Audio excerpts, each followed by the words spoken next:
Hey everybody, welcome back to another episode of the Awesome Sunday Show. Connor here. And Pat.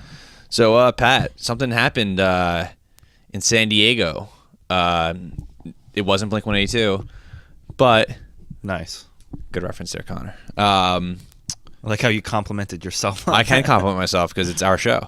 Something happened in San Diego. A minor event, nothing really too big, I don't think. Yeah, it's not one of the most important conventions of, movies and TV shows. There is not like that. Nah, yeah, nothing like that at all. It's called San Diego Comic-Con. And tell you what, there was a lot of big announcements. A lot of big announcements. So big that we can't fit it all in one episode. No, so we're going to be doing it into a couple. Yeah, like anywhere, like probably 2 or 3, 4 episodes maybe. Maybe even 10. We'll see. Yeah, we'll see how it goes. So yeah, we'll break it up possibly. Who knows? But this is it. It's a Comic-Con episode. There's our recap and our thoughts and what we think. So as we start, let's start off with the most divisive. Yeah, first let me just say that I'm really disappointed we didn't go this year. We'll go next year. Me, you, and Damien were planning on going this year, and then we're like, oh, shit, it's already sold out. But, yes, we're planning on going next year. But when we do go next year, I want to hit New York and San Diego. When? Yeah, we'll do that. But when we go next year, it's going to be a very good year.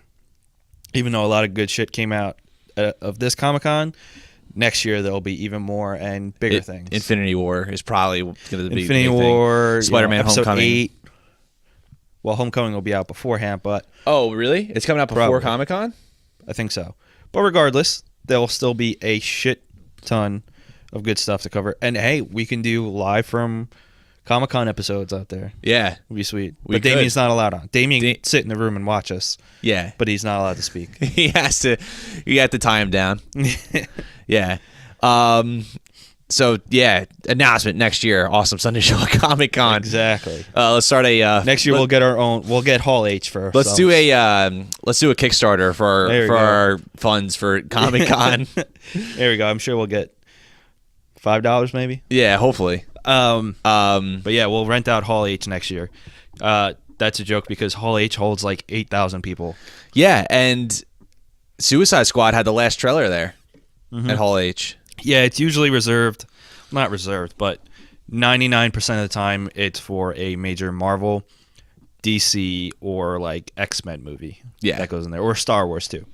Star Wars. That's pretty much yeah. it. Anything smaller than that, like that's not like a monumental film. Maybe that's not the right word, but you know what I mean. That's what Hall H is for. Like big shit like that. Yeah. Speaking of Suicide Squad, I think we should start off. Well, actually, you're the one that thought of this, but I agree. So therefore, I thought of it. True. Start off with the most divisive, in my opinion, as far as when it comes to movie studios, and that's Warner Brothers / DC.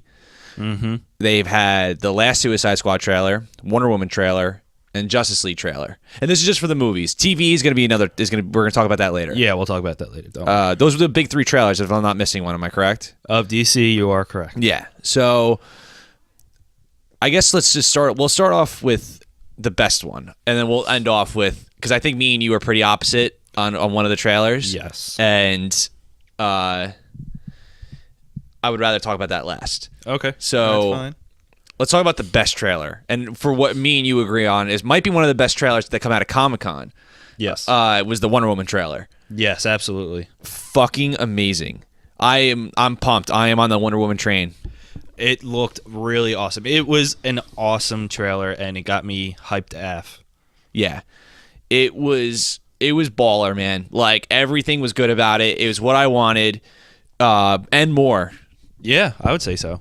Gal Gadot is Wonder Woman. She looks perfect as Wonder Woman. And I've been seeing like a lot of neckbeards pretty much complaining that Wonder Woman should be more jacked. Wonder Woman has never been depicted as being like ripped. She's had big boobs. Yeah, for that was the biggest part about for like 70 years. But yeah. A lot of them were complaining she's not like bodybuilder size, which she's like there's like a minimal amount of instances where she even looks like that. And it's never looked good. Yeah, it's never looked good, and that's not like it's not like, she's Captain America. Like, she's not supposed to be huge. Like, Yeah. Wonder Woman is supposed to be this badass, gorgeous woman hero. Yeah. That's how she is. And people are complaining about Gal Gadot not fitting that. But people complain. Well, it's. I'm telling you, It's just something small they want to complain about that has no relevance or importance to it and is actually wrong. right. Yeah, it's. I'm not trying to sound like some pig here, but it. And Gal Gadot has said this on Kimmel. She's like my bust isn't as big as normal, and like. Are we really gonna criticize someone on that? Yeah, it's just like kind of it's stupid. Her acting is great, and she's gorgeous. Who cares? Yeah, she looks like Wonder Woman. And not every Wonder Woman has throughout her depictions has like double E's or anything. Exactly. Yeah. Like that's. I almost kind of believe she would be more of a fighter than someone. Yeah. With huge double D boobs. Yeah, because they're not getting in the way. They're not getting in the way. Yeah. Plus, they want her to appear bustier. They just adjust that in her costume, which her suit looks awesome. Yep. Her armor looks great. Yeah.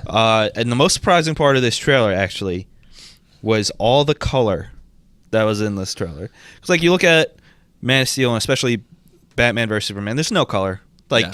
and if there are, they're all on like the darkest like tints of them. Yeah. They use shades in Batman vs Superman, not color. They use Instagram filters. It's the Instagram filter. But in Wonder Woman, like her suit, her weapons, and like some of the dresses we see at that one ballroom scene are very vibrant. Yeah. Which is good because don't need a bleak looking movie every single time. Like that's a criticism of a lot of movies, especially like genre movies, like superhero movies or like fucking Michael Bay movies or action movies. Like there's always not. This isn't really a case in Marvel, especially not with like something like Guardians, but in terms of like the colored palette they use, it's usually like always the same. Like a lot of blues, reds, a lot of blue, orange, greens, or in the case of the DC movies, including the Nolan trilogy, it's like more darker. Yeah.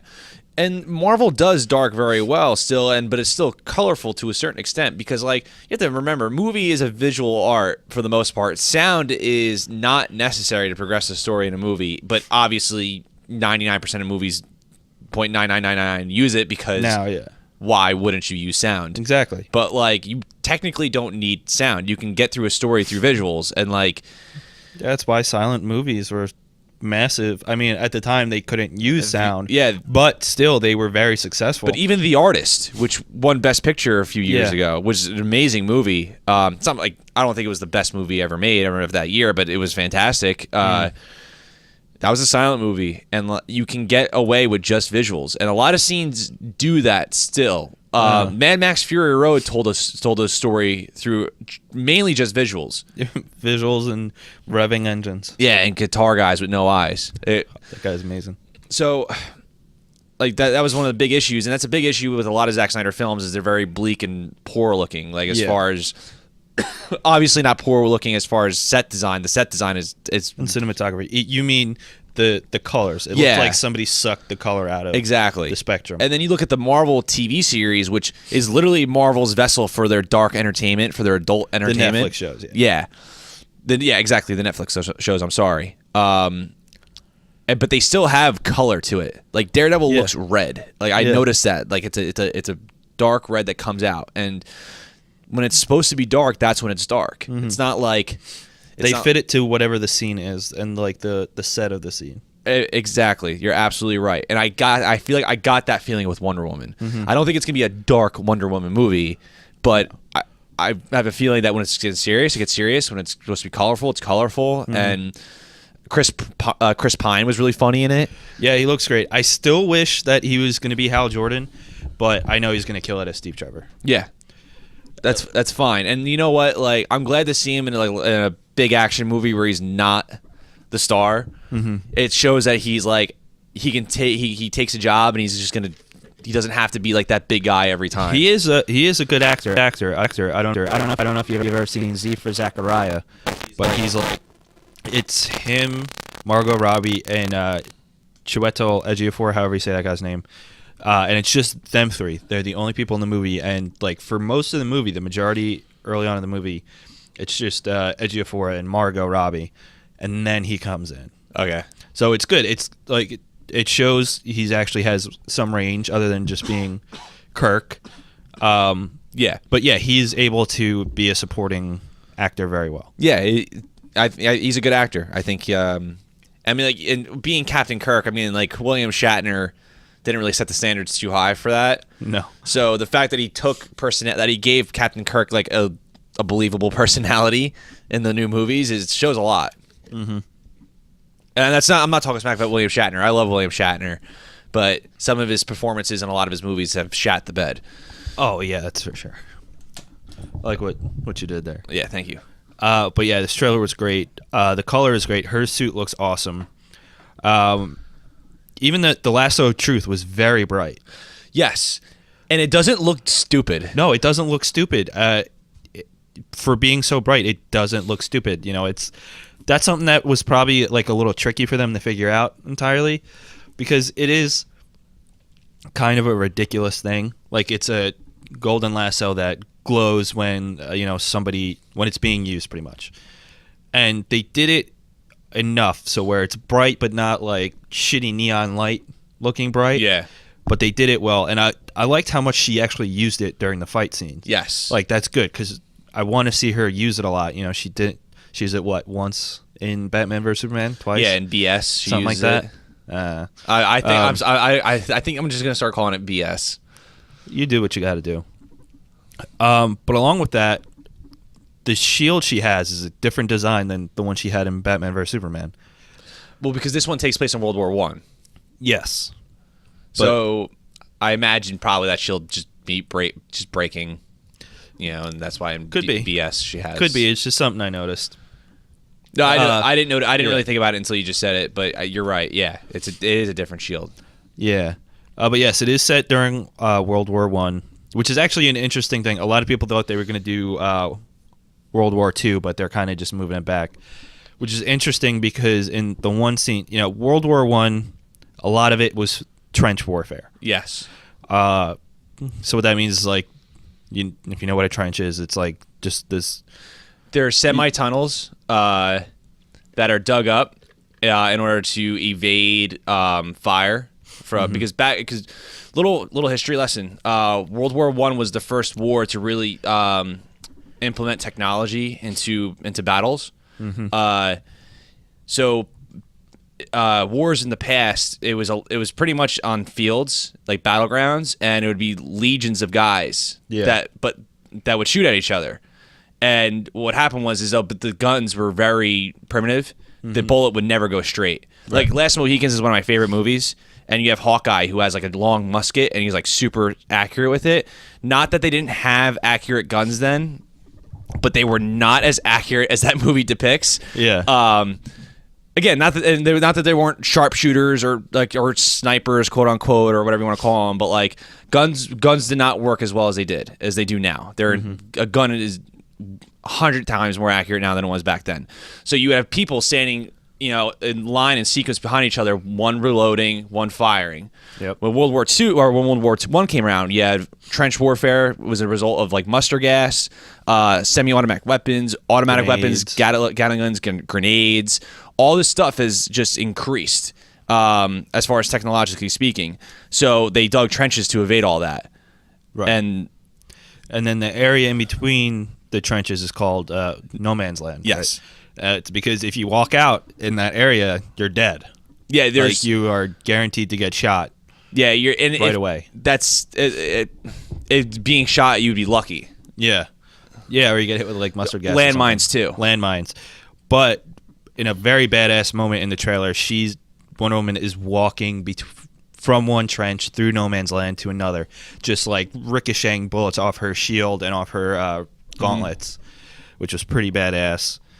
A lot of the fight choreography in this scene, like the part where she's taking on all those soldiers, and like the one guy breaks his rifle over her back, and she just like flexes like it's nothing. Yeah, they use slow-mo in that very well, I think. Yes, I agree. Like it went fast, slow down while she does like this sick slide across the floor. and then takes some dude out.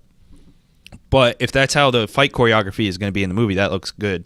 And then that battle on Themyscira on the beach looked awesome. Looked great. And I wonder how they're going to implement that action as far as when they get to the World War I stages of the movie. Because going back to what I was stating before, and I just thought of this now, was the reason why so many people died in World War I is because it was essentially they started using old battle tactics with the new technology. Mm-hmm. So people were just getting mowed down. Yeah. Like it was literally like a lawnmower going over grass. Like Great Britain lost they lost thousands upon thousands of people within like a year. Mm-hmm. Like it was disgustingly bloody. Yeah.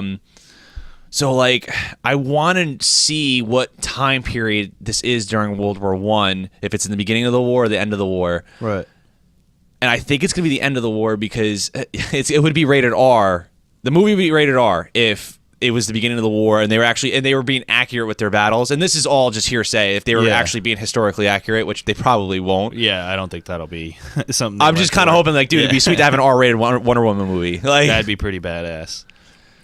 But yeah, so if you look at that battle on Themyscira, and even Chris Pine, when he first washes up on the beach, he was wearing a German uniform. Mm-hmm. And all the guys that were fighting the Amazons on Themyscira were German soldiers. They invaded Themyscira or something. They ended up there and they were fighting the Amazonian warriors. So I'm thinking Chris Pine as Steve Trevor, he'll be like sort of like a spy. And if you notice the plane scene where you see that one German plane like flying and shooting. Mm-hmm. Those other, I think that's Chris Pine, like infiltrating, whatever his mission was, then escaping in that plane, and then he somehow gets either shot down or crashes, and that's how he ends up on Themyscira. I think that's the only way I could deduce it. Yeah, because he washes up on shore, and the way it's, even though it was out of sequence in the trailer, that's what it seemed like it was going to be. So I think Wonder Woman's going to find him pretty early on in the movie.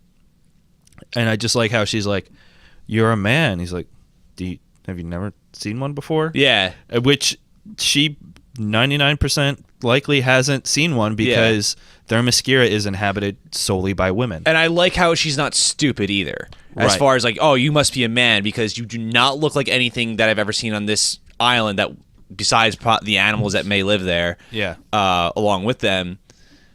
And I'm sure there's like, she's been described what men look like. Right. Yeah. Yeah, exactly. And if she actually did see any of the gods, or like, she probably sees like depiction of the gods, like drawings or statues or something. Zeus, Hades. Yeah. And that's because if you're confused by that, Wonder Woman is very infused with Greek mythology. Yeah, essentially. I love how DC and Marvel both have their thing. Like Marvel's been way more of like Norse mythology with Odin, Loki, Thor, and they've implemented that in their comics as far as when it comes to like their like mythological end, not so much as their science fiction or superhero end, even though it's all superheroes. I love how DC is like Greek. Yeah, they have like actual Greek mythology to them, which is cool, and that's what like Wonder Woman's background is. And then we do see a lot of like, throughout her history, Greek gods. Like she is technically, she's kind of like the daughter of Zeus, even though she was molded out of clay by Zeus. Right. Is like the most consistent thing. And she says that in a trailer. And Chris Pine's reaction to that, pause for a second. Oh, well, that's neat. Yeah. I started laughing at that. I thought that was funny. So it's good to see some hints at the Greek mythology, and I hope we see a lot of it throughout the movie, or at least in the Themyscira scenes. Yeah, that's what I'm about to say. In the Themyscira scenes, I want it, but like if they start doing like if a soldier comes out and like starts knowing Greek mythology, I'm gonna be like, what? Yeah, unless that's what he got his college degree in. And speaking of the Greek gods, there's a rumor that Ares is on Earth, fueling World War I. Which Ares is known to do, right? Because he gets more power and feeds on rage, anger, and war because he's the god of war. And that's like what brings him to light a lot throughout DC's history, and like in the Wonder Woman animated movie, and then even in like Injustice, in the Injustice games, like he's there because he wants to be fueled by war. Right. That's what gives him his power. Yeah, because of his power. That's how he gets his power, pretty much. I feel like he's a huge villain. That'd be like if I was about to say if DC ever did their version of Captain America: Civil War, but they did already. Yeah. Or like if they ever do a Batman vs Superman 2, or like I don't know, Man of Steel, Ares. Yeah. And like I don't know, I feel like he's a big villain for just a standalone Wonder Woman movie. I disagree. I think that a Wonder Woman movie is the right way to do it. You know, start off with a bang with the first. Because Ares is like Superman power level. Well, yeah, he's a god. Yeah, like Wonder Woman. I guess it depends on what Wonder Woman you're talking about. And I guess if this Wonder Woman can fight off what Zack Snyder calls Doomsday, then yeah, all right. Yeah.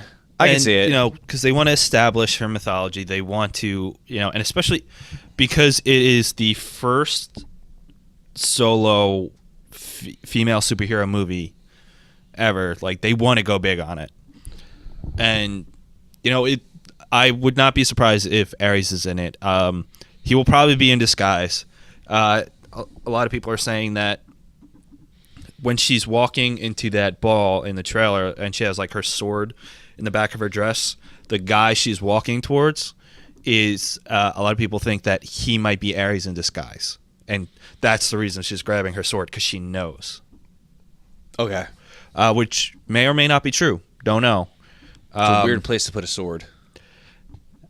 Looks you know, if you don't know it's a sword, it looks exotic to fit her dress, I guess. I guess so. I mean, I might not be culturally learned. I might not be the cosmopolitan everyone thinks I am, but that sticks out. Like, yeah, it sticks out really big. It's a giant golden rod sticking out of her back. Probably figure, oh, she's foreign. Whatever. Well, speaking of being foreign, that's why I love Gal Gadot as Wonder Woman. I'm glad that they're not forcing her to do an American accent. I like how she has that Israeli accent. Yeah. And it makes her sound foreign, like she's from someplace different, and like I believe it, even though it's Israeli. That's exactly what their mascara is. Yeah, it's like, you know, it's the Atlantis of like above sea level, pretty much. It's this secret island that's completely secluded from everything. You know, up until Steve Trevor discovers it, really, it's completely unknown. Yeah, so that's a good point. Her accent, I think, is it fits her the character. keeping that is fine. Yeah, and you know what? I think that it's also good for Gal's performance because, you know, instead of focusing, you know, because not everyone could do an American accent, and you know, a lot of British people can. A lot of British people can. Some do it very well, especially Hugh Laurie. Oh yeah, pretty much. And if Benedict Cumberbatch is right as far as with the Doctor Strange trailer, he might be absolutely perfect. And actually, I take that back because Benedict Cumberbatch was in Black Mass. Yeah. Okay movie, but amazing performances, and Benedict Cumberbatch does an amazing job in that movie. Yeah. Still, it's not easy for everyone, and you know, might be more difficult for such a heavy like Yiddish Israeli accent. But you know, it's good because then she doesn't have to like focus on like adjusting her accent everything she says. You know, it could be good for her performance, but it does fit the character better. I do agree. I think it's a good thing they kept it in. Yeah, I agree. It makes me feel like she's from somewhere else, and that's fine. Even though I know what type of accent it is, I don't. Her performance is so good. Yeah, I don't think about it. And then one other thing to close out with it. At the end, the woman with the prosthetic mask. Well, it's not really at the end, but it's towards the end of the trailer, which is like a very World War I, World War II like prosthetic for faces. You know, in case for facial injuries or something. She might be Paula Van Gunther, who's another Wonder Woman enemy throughout her history. I think they're just. I think she was like first introduced in like World War II, but The Golden Age. The Golden Age, but I mean, like in that timeline, like her character was around for World War II, but now they're just pushing her back to fit the World War One era. Yeah, I'm not. Are you? How do you feel about them pushing it to World War One? Because technically, Wonder Woman started in World War II. I'm not mad about it. I'm not mad about it. I'm fine with it. I'm not the big. I love Wonder Woman. I've read Wonder Woman comics. I think she's one of the greatest superheroines of all time. She's done so much just as far as when it comes to storytelling, but I'm not like she's not one of my like favorites, personal favorites. Mm-hmm. So for me, it doesn't matter to me. I'm not going to be like, well, in the comics and like and shake my finger at it. I don't really normally do that anyway with characters I love. Because I understand it's a reinterpret, and not to mention if you're gonna point to the comics, the most comic book characters have like 4 different origin stories for the same character. Yeah. So people have to stop getting all butthurt. going on at the same time. Yeah. No, I don't mind at all that set in World War One. You know, because as long as they make it work, it's fine. It's not gonna be a problem for me. And you know what? It's good because think about how many World War II movies there are, and then how little World War One movies there are. Mm-hmm. You know, so it's going to be something different. Yeah, I'm like excited. I'm excited to see what they do. Yeah, like I want to see how they incorporate her into World War One, and then the effect it has on her, on the Amazonians. It's completely fine with me. Mm-hmm. Yeah, so that about covers the Wonder Woman trailer. Great trailer. Very great trailer. Very hyped for that movie. Comes out next year. You know what? I hope it's a very important movie because it is the first solo female superhero movie ever. Yeah. Like DC is beating Marvel to the punch in this one. That's a first. Which is it's a first. But you know what? And I hope it's a massive success. Not just because Wonder Woman's a great character and Gal Gadot, you know, seems to nail this role, but because it is a big deal to have a female-led superhero movie. Yeah, it's for the longest time, big budget summer blockbusters were not really dominated by female actresses. Right. They were always kind of either secondary characters or co-characters. Yeah. Like even Black Widow, who I think I would have loved. I don't know if it'll happen now, but it's criminal she doesn't have her own movie yet. Yes. Or at least that it's not in development. Right. You know, she was like co-star or supporting actress, you know, a number of movies, which, you know, I think she can hold her own movie easily. And Scarlett Johansson's a very talented actress. Because there's such an interesting character there, and that her character is one of the best parts of Age of Ultron. Yes. How you just kind of subtly find out like what eats away at her. Mm-hmm. Like you find it in both Avenger movies, like what she's done, like, you know, who she is, like what she's capable of, like what keeps her up at night. Yeah. I don't want to give it away, but it's really interesting. And like if they can dive into that more in a solo Black Widow movie, I'm down. Even, day one. I would definitely like it in a movie, but if they want to do it even as a Netflix series, like her background would fit well in that darkness. You know what? But I would like to see it in a movie. I'd rather see it as a Netflix series. Yeah. I think they can do it in a Netflix series better, just because of the content of what they bring up as far as her, like, spoiler warning for Age of Ultron. She was bred as a killing machine. She can't have babies. Hence, like, you know, when she admits that to Bruce Banner. Yeah. Like, I feel like if they could dive into that, you know, like, that's really dark and, like, that's not a happy subject at all. Right. I feel like in a movie, a lot of Marvel movies, like one thing I've noticed, and it's fine, I'm okay with it, because I always thought it was a little awkward in the Iron Man movies too, is they cut out a lot of like the sexual innuendo jokes and everything like that. Ever since like Disney took over, it's not Paramount anymore. So I feel like it would be kind of like something that dark wouldn't work in a movie. I feel like it would be better in a Netflix series. Right. But going back to Wonder Woman. Yes, thank you. You know, and I think it's, you know, especially right now, you know, Hillary Clinton is the first woman to get a major party nomination, you know, which is, you know, whatever you think about Hillary Clinton, it is a huge historic thing.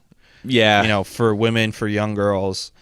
And, you know, a solo Wonder Woman movie being the first female superhero movie is also big. Yeah. For girls, and especially after the backlash that the new Ghostbusters got. And you can say whatever, however the movie turned out. I haven't seen it. I haven't seen it yet, but we should see it. Yeah. But like a lot of the hate started immediately because it was female-led Ghostbusters. And I think, it still hasn't made its budget back yet, apparently. And I think, it sucks to say, but like I think there is like misogynist undertones to it. Not, and I'm not trying to be, EB like Tumblr SJW, but yeah. It's true. It's something that's true, I think it's both. I think there's people that are it's hard to find, but there's people that don't like it for being an all-female Ghostbusters movie, not because it's all female. Yeah. It's because they have two logical reasons. One, like, why are you remaking Ghostbusters? And two, I'm fine with it all being all females, but why don't you just make your own thing? Yeah, or make it good. A lot of people have said it was objectively just not a good movie. It can't be any worse than Ghostbusters 2. And True. Ghostbusters I think is one of the top 5 best comedies ever made. And it's a great movie. But Ghostbusters 2 is trash. A lot of people forget that Ghostbusters 2 sucks. That movie's not good. The new Ghostbusters can't be any worse than Ghostbusters 2. Maybe it is. I don't know. But that's it going to Wonder Woman, though, as far as like the reason why she's lasted so long and the reason why there's so much positive reception to her, like towards her character and who she is because she's original. Yeah.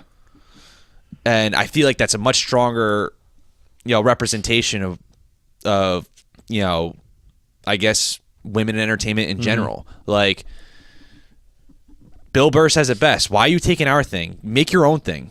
And look how much it's benefited so far. Like all the what's the best part about the fight scene with Thumb for Brain Doomsday was Wonder Woman in it with that absolutely fucking lasso coming out was awesome. Yeah, she was kicking ass. Yeah, and I loved it. I'm Team Wonder Woman. Like I was looking at Wonder Woman shirts after that trailer. Like and I couldn't. She was one of the best parts. Yeah, for, the little other than that email scene, but like yeah, but that's not overall. Yeah. Like the little amount she was in, she was like. Stole the scene. Yeah, the scenes with her and Batfleck were I was like that was the most I felt engaged as much as I could be engaged in that fucking movie. But yeah, I think that Wonder Woman. I hope it's a resounding success because we as much as we shoot on like Man of Steel or Batman vs Superman, we want DC to be a success. Yeah, it's like they've had two strikes, and like this can't be a third. Right. And, it's especially because, if it fails, people are going to be like, well, see, women can't lead blockbusters. And that's not true. Which isn't true. And, it's a monumental movie. And I want an awesome Wonder Woman movie. I would be excited because Wonder Woman's awesome. I mean, it's already been kind of proven that women can lead big blockbuster numbers with Star Wars. Yeah. Like especially coming from like a no-name Daisy Ridley, she's not a no-name anymore, man. Yeah, and now she's not. She kicks ass in that movie, and you know what? And the ads weren't afraid to show her that movie poster. She's on the cover. She is front in the center, front and center. Like that is her. That is Ray's movie. That's Daisy Ridley's movie. So like, and then like look at Mad Max Fury Road. Furiosa, Charlize Theron was really like the hero of that, not Max. I think it's 50-50 with that, but you're right. So that was another indication of another like strong female role leading good box office numbers. So I think Wonder Woman, there's a lot riding on Wonder Woman socially, more than just financially. And I really want it to pay off, man. Like I want DC to like get I want them to get their shit together with this. Like there's so much riding on this. And you know what? I have faith in it because Patty Jenkins is the director, and she's an awesome director. She has directed some good movies. She actually directed Monster with Charlize Theron. That's a good movie. Which was Academy nominated, I'm pretty sure. Yeah, or at least Charlize was. Yeah, Charlize Theron was nominated for Academy Award. I don't know if the movie itself was, though. Yeah. But regardless, it was awesome. She's directed a lot of amazing episodes of TV. So moving on to the other, we don't really need to touch on Suicide Squad because the newest trailer was kind of just more like brief. There was nothing really new to it. It was just kind of more. It was more of Will the same. Smith being Will Smith. Yeah, it was more of the same. But you know what, man? Will Smith is the most likable guy on the planet. Yeah. Like, how do you not like Will Smith? Yeah. So it doesn't bother me that he's Deadshot, I think, as of right now, until I see the movie. The thing is, like, yeah, I mean, I this get that line criticism that you could hate. change.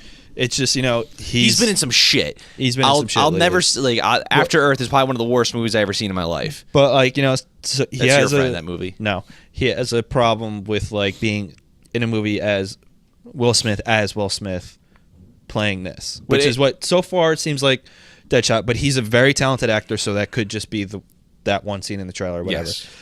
But there was nothing really new in the footage they showed at Comic-Con, really. But we're seeing Suicide Squad this week anyway, so we'll really just talk about it once we do a review episode after we see it. Yeah, let's save it for that. But I like the footage so far. I do too. And you know what? The Joker's growing on me more. I'm excited for this movie. It looks good. It's a great cast. David Ayer is a great director. Fury End of Watch. He wrote Training Day. Yeah. The only movie of his that really wasn't good was Sabotage. Yeah, I never saw it. That was a pretty bad movie. But he's very talented and like he's really passionate about this. So I'm hoping that it works out well. And you know what? The only complaint so far that I have about Jared Leto's Joker is those stupid ass tattoos, especially damage on the forehead. Oh yeah, but I hate that his too. presence in those scenes that they showed him in the trailers, he looks like he's going to be awesome. Yeah, and he's a very talented actor. So I'm not surprised. I wouldn't be surprised if he kills the role. Yeah, he nails it, and I'm fully expecting him to. And apparently, not that I'm surprised by this, but Margot Robbie is so good as Harley Quinn that they're talking about doing a Harley Quinn-led movie of like other female villains and female heroes in it. Yeah, Margot Robbie as Harley Quinn. I don't know how I felt about that casting when it first came around, but the more trailers I see, like she actually says pudding. Yeah, which I was great. Yeah, that was awesome. I was excited for that. I would have been really disappointed if she didn't say it at least once in the movie. And like, again, my only complaint with her is she has dumb tattoos too. Otherwise, it's fine. I don't mind her costume. Yeah, it makes sense that they wouldn't do the classic Harley Quinn costume because that looks pretty ridiculous.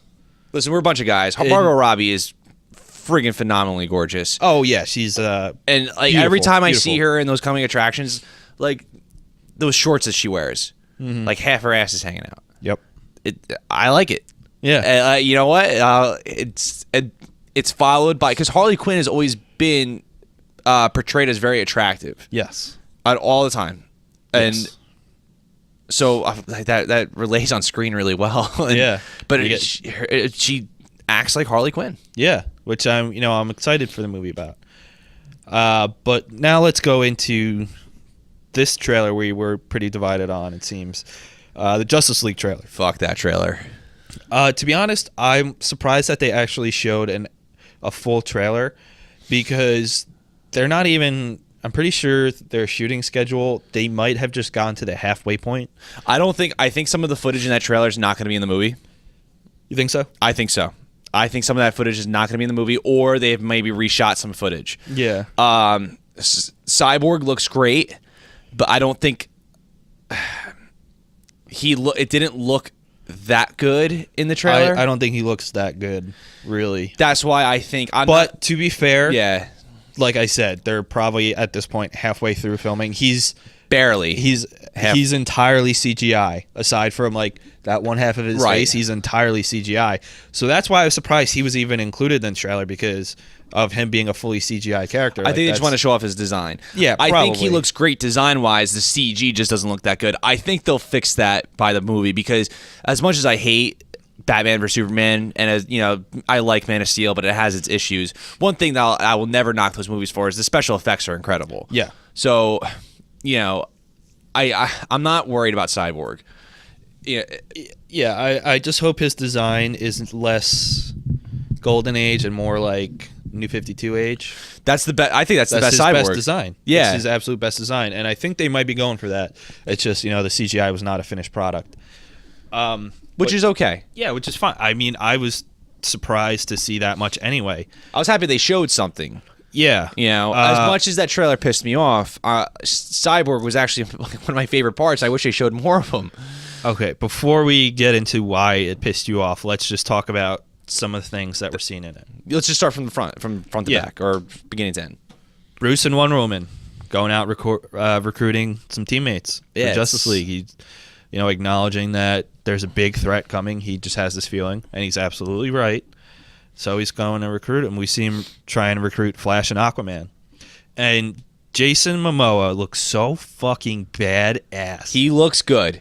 I'll admit, I like the Aquaman design at first. I was kind of like, really? Like when they showed the Unite the Seven poster, but it's growing on me. And then I was kind of taken back again when in the scene of Batman vs Superman where Jason Momoa is obviously holding his breath underwater. But yeah, it's so stupid. But when I saw him again in this trailer, I was like, I was up for it again. I was hyped. I was like, all right, you know what? That's fine. That's about Aquaman. The holding the breath thing. Zack Snyder said they are correcting that by instead of having him actually be in the water while filming it, so he's not holding his breath. They're just gonna make the CGI it. Yeah, that's what they should have done. Set and then that's what they should have done. But when he just throws Bruce up against the wall, and when he just chugs that bottle of Jim Beam, smashes it, stands on a rock and lets those huge waves just crash in on him. Yeah. Badass. It was awesome. And I like how Batfleck was like, Arthur Curry, I hear you can talk to fish. See, that okay, so I was right now, you're bringing up things I liked about the trailer. It does not excuse certain things that really anger me, and one of the things I understand. It's a thing that's always happened with Batman in the movies and sometimes in the comics, but I've always had this criticism of Batman of how they treat him that way because it's out of character. Not just in this movie, but it's been in a lot of the movies and a lot of the comics and TV shows too. All right. Well, let's go down with the trailer. I'm sorry, I keep interrupting. Let's finish the trailer. He can be very funny.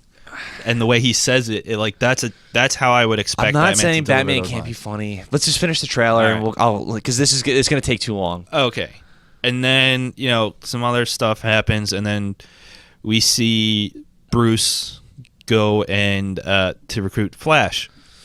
Yeah, I know you don't like this scene, but it actually out of the entire scene, there's 2 lines that I very much dislike. Well, there's parts of it, but the way him just when the Flash turns the lights on, and then Bruce is sitting there. That's a typical Batman thing. He just shows up out of the dark, and then we see the Flash. It looks like he's in a storage room almost, his thing.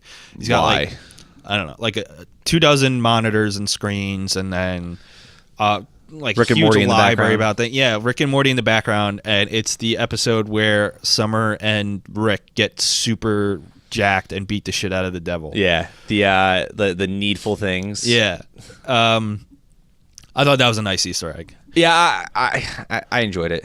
And then, but somewhat another thing, one of the books he has was a Windows 98 manual. Why the fuck would he need that? Which I think that was just a stupid thing. Yeah, it's stupid because it's not. That's not Barry Allen. Barry Allen is a crime scene, the CSI forensic scientist. I just, oh gosh, he's not some computer programmer hacker with a tech-based Flash suit. Even though the Flash suit didn't look terrible, I think it actually looks pretty decent. It looks much better than I expected. It's better. It is better than the Batman vs Superman suit. Oh, absolutely. If they kept that suit, I wouldn't. I almost wouldn't. I almost wouldn't see this movie. Yeah. See, I don't think the suit looks that bad. It's very Injustice looking, but it is. I got to give him credit. It is much better than I expected. But I expect a costume like that, in Justice League 2 or 3, when him and Bruce Wayne know each other, and it's hey, I made you a suit. Apparently, that's the second suit he's gonna wear in the when we see him at that part where it's him, Cyborg, Wonder Woman, and Batfleck, Like, that's apparently supposed to be his second suit. Like, when he walks in to the right, you see that suit on, like, that mannequin almost. I don't think that's the same suit that we see him wearing later. All right. But apparently the suit that we do see him wearing later is made of stolen NASA material. Okay. Yeah, they use for, like, spaceships and crap. Right. But yeah, that I was very apprehensive about what the suit was going to look like, and it doesn't look that bad. Yeah, it doesn't look terrible. I just, Cyborg looks all right. I like his design. I know we talked about this. The CG's just not finished yet, most likely. Aquaman looks cool. Then you have your hint towards Steppenwolf being the villain, which he is.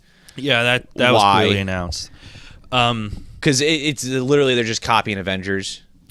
Like, it's seriously like so blatant. I'm not saying Steppenwolf and Loki are the same character. If anything, they're very different. But it's like you have two not major villains, but you're making them the villains of a movie. And like it worked for Avengers because you knew there was someone else coming, or it worked for Avengers because you didn't know Thanos was in the background until the very end. Right. We already know Darkseid is the villain. Like, so why are you giving us this crap? Like, And Steppenwolf's not like he's a very imposing and powerful individual, but he's not imposing. I mean, he's not like a great villain. No, he's like Loki before Avengers was decently well known. Like, he's not the biggest comic book character, but but he's goes hand in hand with Thor. Exactly, he does go hand in hand with Thor. Steppenwolf. I don't even know if I've ever read a comic that he was in. I know of him. Yeah. I don't think I've ever opened a comic where Steppenwolf was there. Mm-hmm. It was like Granny Goodness was around. That should be the villain? Like, that should be the fucking villain. Like, why? Like, talk about having like a female superhero. Why can't we have a female villain? Yeah.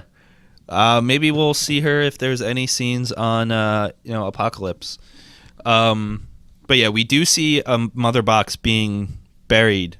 Like in the deleted scene that they released after Batman vs Superman, literally the day after, we see Steppenwolf's design, and he looks more monstrous than Steppenwolf actually is. Steppenwolf is more humanoid. Yes. We didn't see him in this trailer. They haven't even cast him yet. But in that scene, we see him. They haven't cast him yet? No, he hasn't been cast yet. So who are they fighting? Who are they going to fight? What? They're going to fight him. They just don't have an actor to play him. But they're shooting the movie. But they're only halfway through, so they got time. I don't know. So far, there has been no casting announcement made for it. All right. I know. Well, okay, fine. But that's a different topic for a different day. But he has 3 Mother Boxes, and those are going to play a huge role in this movie. And the Mother Boxes are these valuable tech to Darkseid and Apocalypse, and they serve as portals and technological weapons and all this stuff, and ends up that's what Cyborg is composed of, other than the very few organic parts of him that remained after his accident and the nanobots or whatever his father tried injecting with him that was Star Labs made.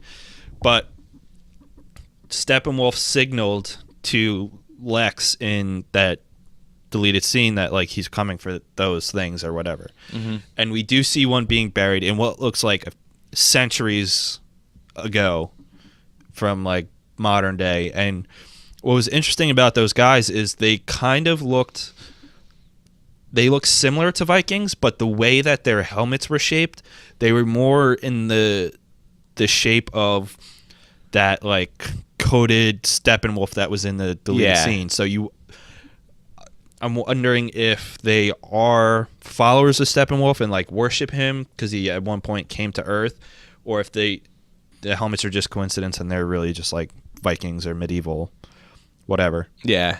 Who knows? So in this trailer, there was no Steppenwolf, no Superman, even though they showed him in the posters, and then no Commissioner Gordon, which is I didn't expect, but would have been cool.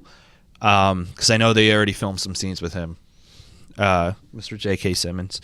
But yeah, they shouldn't everyone knows Superman's gonna be in this movie. That's why I think they did Death of Superman way too early. Yeah, dude, it's so early. That, like, you knew when Justice League was coming, like, everybody knew, oh, yeah, Superman's going to be in it. Not to mention, like, in the promos and, like, promotions they were doing for Justice League when Batman vs. Superman was coming out, and, like, the posters and concept design that they had already made, Superman's standing there with them. Yeah, the Death of Superman thing was the dumbest. It made it was not important.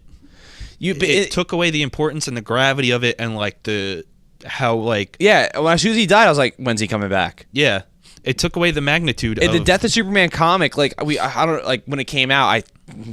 I think we were super young, so we didn't read it at the time. But like, you know, I watched like a video I watched, Channel Awesome, with Doug and Rob Walker, who run that YouTube channel. Like when they talked about Batman vs Superman, they even said they were like.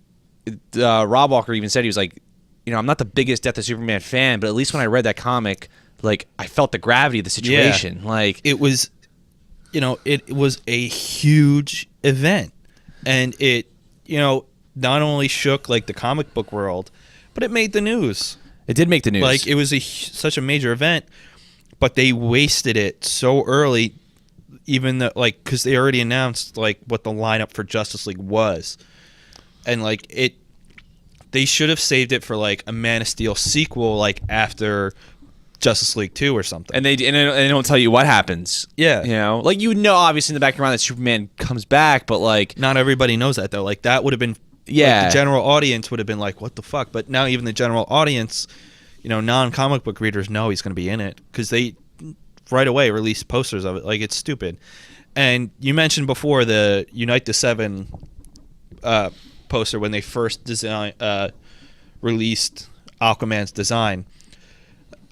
Yes, that's kind of hinting at uniting the seven seas, but he's already in control of them, so that doesn't really matter. But what it really like stood for was uniting the 7 members of the Justice League. Right.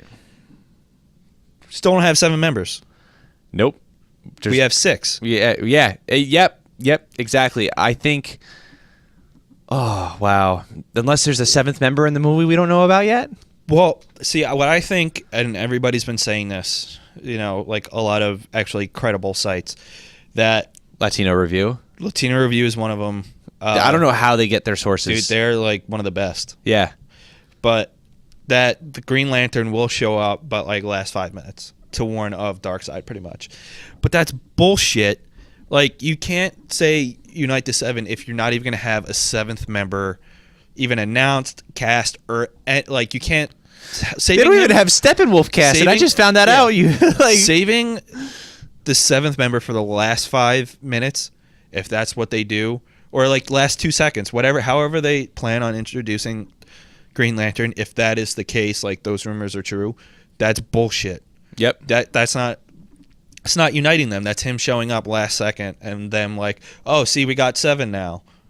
No. You see Bruce and Diana trying to recruit these members in the trailer. Like, obviously they should have a 7th recruited. Whether it's Martian Manhunter or Green Lantern. I expect Green Lantern over Martian Manhunter, even though I would love Martian Manhunter. Yeah. But Green Lantern's a more popular character. And, you know, you can't have a Justice League without a Green Lantern. Yeah, it doesn't matter which one. But you can't have it without a Green Lantern. Yeah, it's just, I get it. The Green Lantern movie was a huge flop. And scheduling and casting and money, you know, I get it. But people have already moved on from that. People moved on from that, and then like it just shows you that you did the Justice League movie too early. Like, Marvel built up the Avengers. It took them 5 years, and all right, so the first thing that pisses me off about the trailer is it's a typical cliche, let's get the troops rallied kind of movie. We've seen that so many times. It's been happening since the 50s with the Magnificent Seven, which is one of the best westerns ever made, remade from a samurai movie called Seven Samurai, which did the same fucking thing. 13 Assassins does that. How many times have you seen a movie where a guy tries to gather a group of people who normally wouldn't get along, but they somehow get along and they save the day or complete the task or whatever the fuck they do in that goddamn movie. Yeah. Happens all the time. It was so cliched. Like, I was looking at this movie and I'm like, wow, like, Batman is the cliche, gather the troops kind of guy. Like, the reason why Nick Fury was so different is A, it took over several movies, and B, Nick Fury like had like authority over him. Like he had to break away from what was the norm to do what he believed was right. Yeah. It wasn't just a typical, this needs to happen, this is the only way. The Avengers technically wasn't the only way of working. It was the way that he believed worked. So like, yes, he was gathering the troops just like anybody else, but the motivations made sense and like it kept it engaging. Granted, I haven't seen this movie yet. It's not even finished yet, so I hope I'm wrong, but like it's just like I'm gathering a team. There's someone coming. How many times have you seen that in a movie? Yeah. It happens all the time. Like I guarantee you, if me and you sat down, let's get. I want to do this one day. Me, you, D'Elia, Cassidy. Let's get Hoffman. Whoever else loves movies. Just let's think of how many movies where you get a protagonist gathering other protagonists to fight the antagonist. Super cliche. Again, I know Marvel's done it, but like they kind of put a fresh spin on it. And then two, Batman, not saying Batman can't joke, but he does it in Bruce Wayne scenarios. There's times where Bruce Wayne is Bruce Wayne, but he's still Batman because he's on the job. So like when he's with Wonder Woman, with Diana, and he's like, did he say you fight with us? He goes, oh, more or less. No, I know you're not in the Batman uniform, but you're still doing your Batman thing. Be straight up and honest. No, he said no. Like, why are you not being straightforward if this team is so essential? Yeah, and I don't know. Like, what else pissed me off? Oh, what pissed me off the most was the scene with the Flash and Barry Allen. So far, again, I understand changes need to be made for a movie, but like, this is blatantly like stupid. Barry Allen could be a forensic scientist for all we know. He could work for the Central City Police Department. I don't know if that's not true yet. But this is all indication from what the trailer showed me. The trailer shows me he's just some like tech nerd that lives in a warehouse. And he even says he needs friends. I really disliked that line. That line pissed me off. I thought it was really stupid. So stupid. And what else pissed me off too, and this is the criticism I had of in general of what writers have been doing to Batman, is Batman just doesn't tell people who he is. Like, you know what did it the best was the Justice League animated series. The episode where they're looking for the superheroes in costume, so they have to get out of costume to be in disguise, which was a genius episode. So like they were forced to trust each other. Here, there's no force. Like there's no force for them to have them reveal their identities. Batman could have came as Batman, and did that whole scene fine, but like, because Bruce Wayne just loves admitting he's Batman to other superheroes and other metahumans, which he does when he throws the Batarang, even though he doesn't really say it. Yeah, he knows. Yeah, that pissed me off. Speaking of like the secret identities with the Justice League animated series, that one where like they never really, like, up to that point didn't really acknowledge like their actual identities, and Batman's like Wally West, Diana, Clark Kent, blah blah blah, Bruce Wayne. Everyone's like, shit, how did he know that? Like that was funny. That was just Batman was everything. Yeah, he does. The way that yes, it is a cliche like gather the troops thing.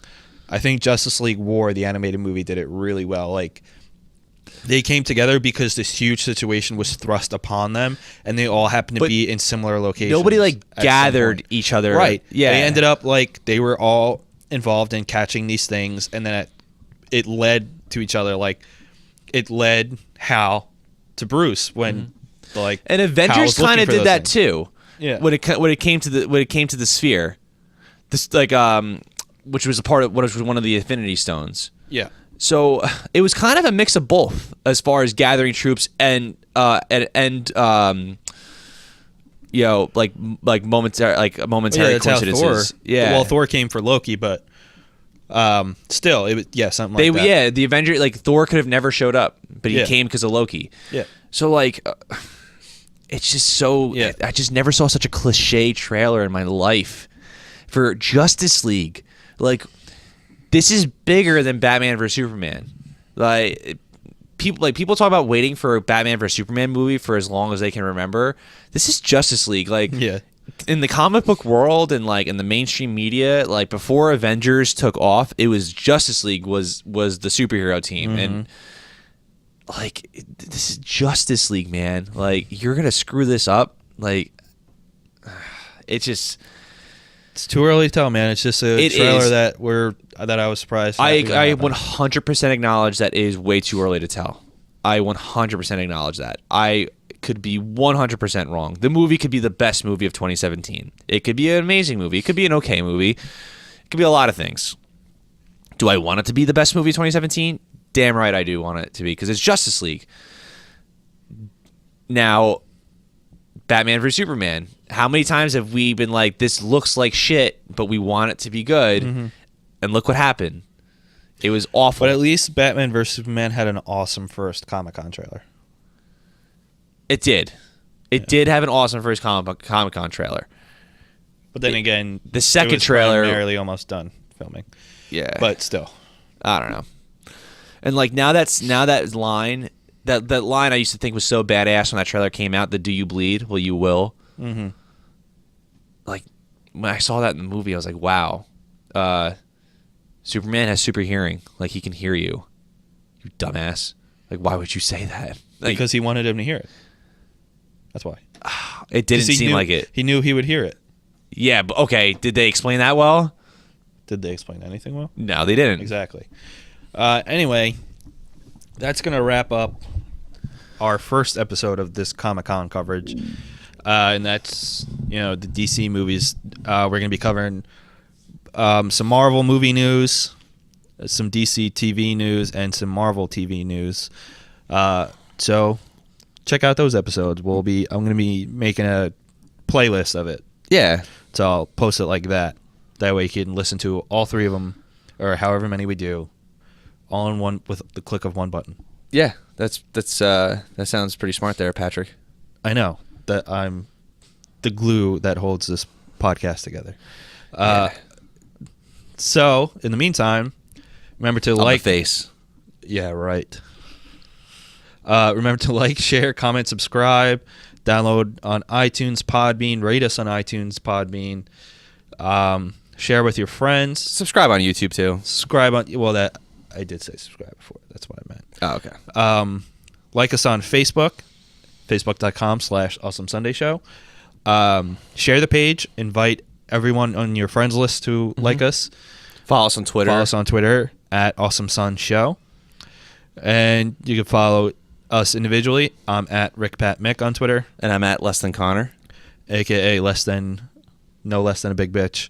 Actually, that was a pretty bad joke. I wish I tried to help you out there, but yeah, I wish I didn't say that. It's okay. It's only going to be on the internet forever. I'll have a better one for the next episode. All right. But yeah, thanks for listening, and keep listening to our shit, man. Yeah. Peace. Thank you.